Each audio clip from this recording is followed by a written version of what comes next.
I think Greg Sheridan gets it right today in the Australian newspaper when he says the gruesome cruelty and inhumanity of the Hamas attacks on Israeli civilians horrifies the world.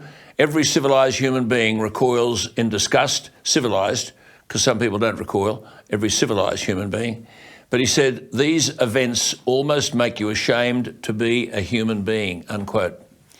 It would be wrong on a program such as this to provide video evidence of the brutality, hostility and inhumanity of this terrorist outfit Hamas and what they have done to innocent civilians and in particular women. They're now threatening to execute Israeli hostages and to broadcast their executions if Israel continues to bombard civilian homes in Gaza in retaliation. A spokesman for the Hamas military wing said, from this hour on, we announce that any targeting of civilian homes without advanced warning will be met, regrettably, with the execution of one of the enemy civilian hostages we hold, and will be forced to broadcast this. Well, Hamas is a designated terrorist group. It's in control of the Gaza Strip. Now, Gaza is the smaller of two Palestinian territories on the eastern coast of the Mediterranean Sea. It borders Egypt on the southwest for 11 kilometres, but it borders Israel on the east and north for 51 kilometres. It's basically a narrow strip of land wedged between Israel and Egypt, roughly the size of Washington, D.C. It is the smaller of the two Palestinian territories, the other being, you've heard it referred to as West Bank. Now, Hamas won parliamentary elections in 2006 and then in 2007 violently seized control of the Gaza Strip from the internationally recognised Palestinian Authority. Hamas is an offshoot of the Muslim Brotherhood, which the author Cynthia Farahat describes as the world's incubator of modern Islamic terrorism. Since its origins in 1987, Hamas has engaged in violence against Israelis and Palestinians and whoever might cross their path. As I said, it took control of the Gaza Strip in 2007. They're horrific pictures that we're watching. Population there in Gaza, 2 million.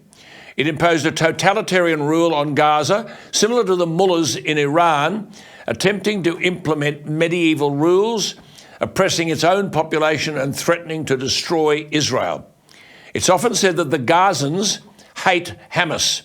As one woman said, most Gazans have stopped believing in Hamas and the others.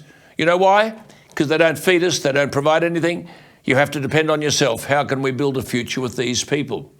Well, proof that the Gazans reject Hamas is that they are emigrating in droves. It's estimated that up to 350,000 young adults have left the Gaza Strip since Hamas took over in 2007. Israel has long had the motive and the means to end the Hamas rule in Gaza. And I'm sure now they've learnt the lesson and that will happen.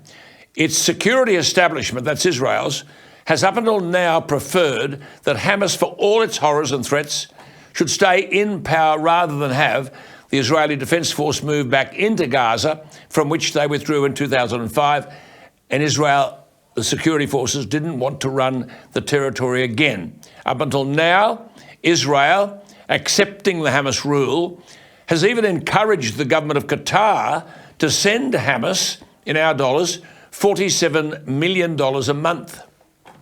What happens now? There's a bloodthirsty war on, women in particular, a living nightmare for Israelis, as squads of Hamas fighters roam now the streets of Israeli towns and villages, killing or snatching people at will. It's barbaric. I'm sure you've seen video pictures on social media. I'm not showing those pictures here. A young Israeli woman wearing military-style pants and a T-shirt being hauled by her hair from an Israeli defence vehicle where Hamas had taken charge. She appears barefoot, she's drenched in blood, her wrists are tied behind her back. Her fate remains unknown. It was a rave party, like the kids go on with, close to the Gaza Strip, 90 minutes drive from Jerusalem. That was where the attack began. From two directions, by coordinated teams of gunmen who just fired indiscriminately into the revellers. Hundreds fled for their lives into the desert. One young woman was videoed on the back of a motorcycle, sandwiched between two burly Hamas fighters, pleading for her life. Arms outstretched, screaming in Hebrew, "Don't kill me, no, no, no." Her fate is unknown. In one town, an Israeli baby was found alone, possibly after being hidden by its parents, who are now on the missing list. One man told CNN that he found a video of his 34-year-old wife being kidnapped with their two daughters, 5 and 3. They had been visiting their mother-in-law near the Gaza border. The husband father said, "I know for sure they're taken. Please help us. We're begging for your help." Not since the Yom Kippur War 50 years ago this week, when a thunderbolt offensive by the massed armies of Egypt and Syria threatened to overwhelm Israeli defence, not since then has Israel been caught so off guard.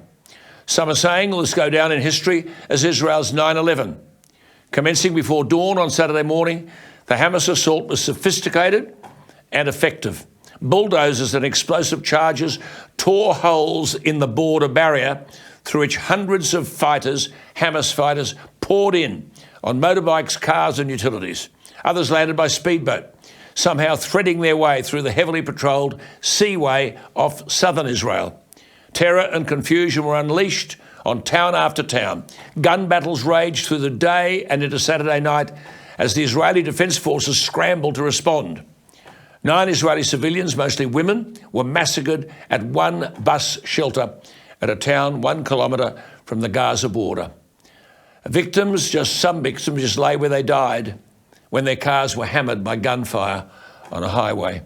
It is hard to get accurate figures of the carnage, but in the initial wave of retribution by the Israeli army, it said 230 people were killed and 1,700 wounded in Gaza.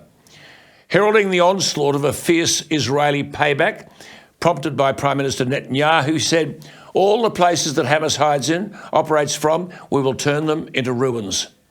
The Hamas Charter of 1988 calls for Islam to, quote, obliterate, unquote, Israel. Surely after Saturday's vicious assault, the time has come for Israel to obliterate Hamas.